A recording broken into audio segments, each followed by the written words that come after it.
Hello, welcome to Elizabeth's Exposé on equality, where I, Elizabeth de Brito, expose many of the realities about racism and sexism, speaking from my lived experience, illuminating many of the methods used to gatekeep and perpetuate inequality, discussing virtue signalling, hypocrisy, white supremacy, covert racism and sexism, and the process of creating inequity. Whilst many of my experiences come from within the classical music world, they're relevant to every field, every industry. This episode, I'm talking about the process, not the results. And if this sounds like your cup of tea, please like and click the subscribe button to be notified of future episodes published weekly on Thursdays. So, let's get into it. Many people and organisations conduct surveys and publish statistics regarding the representation or lack thereof regarding women and or people of colour in various fields. These include female film score composers, Black, Asian and ethnically diverse people in media, Black people in higher ed, STEM subjects and many more. In the classical music industry alone, we have the Women in Music UK Prom Survey every year, which surveys women composers in the proms, and they've been doing that since 2008. The Donna UK Survey of Worldwide Orchestras since 2018.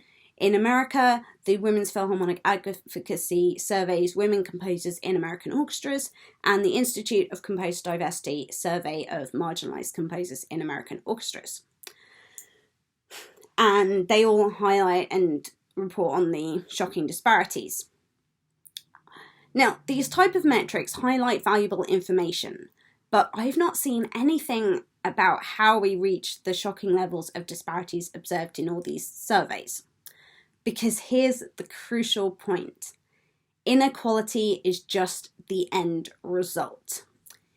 It's the end result. The right-hand side of the equation. The baked cake, Han Solo ending up in carbonite at the end of Empire. Inequality is not the ingredients. Focusing only on the results ignores the ingredients that create disparity. It ignores the processes involved and subsequently fails to address them. And until we understand the steps involved to reach the results, until we understand the processes, we will only make a limited dent on the results. Now, with maths, when I was in secondary school, we were always taught to show our working. From a teaching perspective, if mistakes are made with the end figure, we can see the exact point we went wrong. If we don't show our working, the teacher can't see what we find difficult and help us. Equity in society may be more complicated, but the analogy holds up, just with a lot more steps than long division. I've seen only glacial change in representation, and I've observed no reports whatsoever on the process itself. It's easy to say the world is racist and sexist, which it is, but how specifically? Overt racism and sexism in the UK has been declining for years, while covert racism rises, making it more insidious and more difficult to call out. This leads us to gatekeeping. Gatekeeping is how people with power and privilege choose who accesses their industry, choose who accesses resources and opportunities. Like bouncers at a club who control who they let in, gatekeepers in society do the same within their field. They control who gets let into their spaces and, more importantly, who they deny access.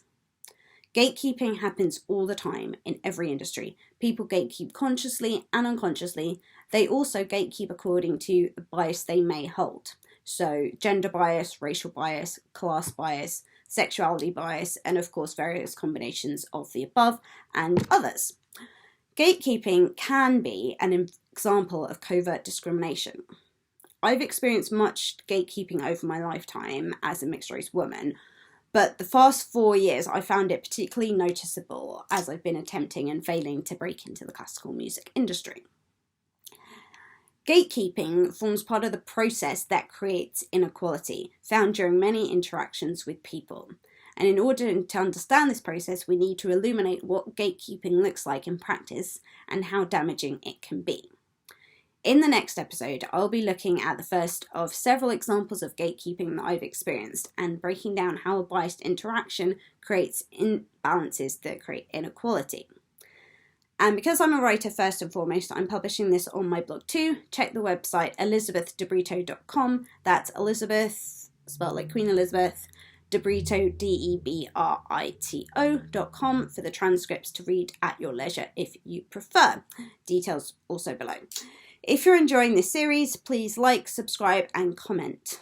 I'd love to hear from you. If you prefer to private message me on here or email me, please do. My address is elizabeth.debrito@outlook.com. That's Debrito spelled Debrito. Details also below in the little box.